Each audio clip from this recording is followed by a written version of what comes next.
Wala nang maraming paligoy-ligoy pa, diretso sa punto na. Maiksi lang ang komentaryo, pero diretso sa punto. Maraming kuro-kuro, may tiwali, may totoo. Dito, sa puntong diretso tayo. Punto, diretso. Ang matindi, ang ginagawa ngayon ng mga DDS, dinidisown na naman. Dinidisown ng mga DDS. May mga post daw ang mga DDS, hindi naman daw DDS yan si Mabanta. Yung page daw ni Attorney Trixie Cruz Angeles, nila sino pa ba? Ang mga dinidisown na. Yung mga DDS na kilala nila yan si Franco Mabanta, dinidisown na. Ang sinasabi nila, hindi DDS yan si Franco Mabanta. Media operator yan ni PBBM. Totoo naman, nung panahon ng eleksyon, siyempre PBBM siya. Kaya lang, nagilang naman siyang PBBM dahil nga yung mga DDS naman talaga nung elections ay sila, nung mga DDS noon ay sinuportahan din si PBBM. Pero ngayon, ang nakakatawa dito sa mga DDS, pinagmamalaki nila yan, si Franco Mabanta. Sa katunayan, marami sa mga anchors o mga may programa diyan sa Peanut Gallery Media Network ay mga DDS. Yung mga sinabi ko na nga sa inyo. At saka yan, nakikita nyo diyan sa picture. Yan. Alin diyan si Franco Mabanta? Yang nasa front row, yung naka-long sleeves. Mula sa kanan, sa front row, yung naka-black na mataba. Yung may katabi siya na maliit na lalaki na nakaupo. Yan si Franco Mabanta. Pero ang mga kasamahan nila dyan sa picture na yan, si Trixie Cruz Angeles, si Sasrugan Dusaso, Mike Acevedo Lopez, mga DDS yan, si Mocha Uson. Tapos ngayon na nahuli na na-aresto itong si Mabanta, inaano nila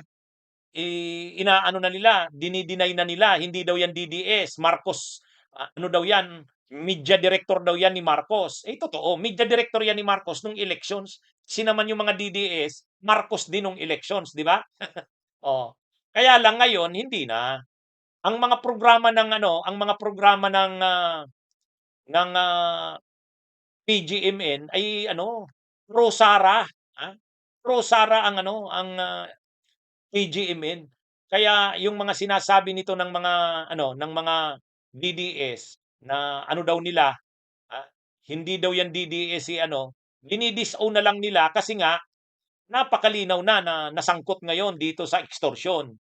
Samantalang si Rico Belhica na isang DDS, kilalang DDS, ay nag-post pa nga tingnan nyo. PGMN is the future of media because they are not afraid to be wild yet professional. That's why I accepted the invitation to join them. Pinagmamalaki nila yung PGMN dahil daw hindi daw bias. Pero ang totoo, karamihan ng mga may programa doon, mga DDS. Sila Guanzon, si Greco Belhica, yun. At ngayon na nangyari yan, mga kabunyog, mga kababayan, dinidisown ng mga DDS. Nakakatawa itong mga DDS. Paano yan? Franco Mabanta. Nung maano ka sa mga DDS, pinupuri ka ng mga DDS. Pero ngayon na nasangkot ka dyan sa extortion na yan, dinideny ka na. Dinidisown ka na ng mga DDS. Actually, grabe rin yung mag-atake si Franco Mabanta noon kay Leni Robredo. Kumakalat ngayon sa social media, sinishare ng marami yung mga bira niya ni Franco Mabanta kay Leni Robredo. Pati si Jober Laurio, binabastos niya nito ni Franco Mabanta. Matindi itong tao na to. Salamat naman at naano siya dito. Na-entrap na siya dito sa ito. Ang nangyari, nagtayo siya ng media network, yun ang PGMN, tapos ginamit sa ginamit ngayon sa extortion. Kung susundan natin yung kwento, mayroon daw silang hawak na video na ilalabas daw nila kung hindi magbibigay ng pera. Kaya extortion. Si Martin Romualdez ang inextortan nila. 350 million. Nagbigay naman, unang bigay, 70 million kahapon. Kaya lang, NBI na pala yung may dala ng pera, yun, huli sila sa entrapment. Oh, yan mga kabunyog ang nangyari. Ngayon dahil naaresto na itong si Franco Mabanta, present na sa NBI kanina, yung mga DDS ngayon, kanya-kanya ng disown. Oh, hindi naman DDS yan si Mabanta. Ano yan, media director yan ni Marcos. Pero nung pinagtatanggol ni Mabanta ang si Sara Duterte at mga pro Sara ang mga programa nila at mga posts, oh, puri ang mga DDS. Ano daw, ang galing daw talaga ni Franco Mabanta. Ha? Oh. Anyway, isang ano na naman ito, ha? Isang ano na naman ito mga kabunyog, accomplishment na naman ni NBI Director Melvin Matibag. Grabe ang mga operations ngayon ni Director Melvin Matibag, ano? Si Jason Sa, si Eric Celes, tapos ito na naman si Mabanta, yung grabe ano. Durog talaga. Lahat sasabihin na naman ng mga DDS niyan, sasabihin ng mga DDS, politically motivated. Ha? Sasabihin na namang mga DDS niyan, politically motivated na naman. Ganyan naman ang standard nilang ano diyan, ha? Oh. Kaya ano ito mga kabunyog, hmm, pero walang politika diyan. Eh, malinaw naman na nang-extort ng pera, eh, based do'n sa sinabi ng NBI. Nang-extort ng pera. Oh, 'di ano ngayon, in-entrap siya ngayon, huli siya sa akto, ha? Kaya nga ang mga biro ngayon, yung mga DDS daw, labas sila ng labas ng issue ng maleta. Ay sila pala yung may maleta. Sila pala yung may maleta ng pera, oh, ayan, oh. Oo. Kaya ano 'yan mga kabunyog, matindi ito ano, ha? Oo.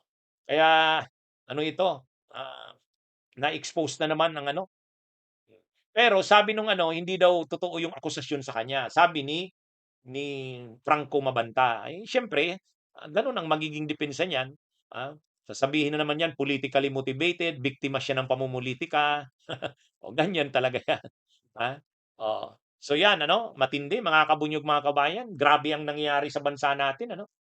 Tingnan niyo, extortion pa lang sa video 350 million na ang usapan. Ha? Siguro nung kinukuha niya yung perang 70 million, at alam niya ng, may ano na, napapakinggan ko yung usapan sa cellphone kasi may kumakalat sa social media, eh. "Oo, malapit na kami, oh. Sige, sige pakihintay na." Grabe, excited na siguro. Oh, ayan pera na ito, kaya lang pagdating doon, ano pala, NBI na pala yun. Ha? Oo, ayan mga kabunyog, mga kababayan. Okay, kaya damage control ngayon ng mga DDS. Dini-deny nila na kakasamahan nila ito si Franco Mabanta. Anyway, nung nanginginabang sila kay Franco Mabanta, kasi panay tungkol sa pagtatanggol sa Duterte, at ang mga anchors doon, anchor persons ay mga DDS katulad ni Regal Oliva, ni Greco Belhica, ni Guanzon, puri-puri, todo puri nila yung PGMN. Oy ngayon, papaano na 'yan? Ha? Mga kabunyog, mga kababayan. Magandang araw sa inyong lahat. Mabuhay po tayo. Bunyog, bunyog, halikan na kasama ka. Bunyog, kapag buklod ay may pag-asa. Luzon, Visayas, Mindanao, isa ang pananaw. Sa bagong Pilipinas ang bunyog isisigaw.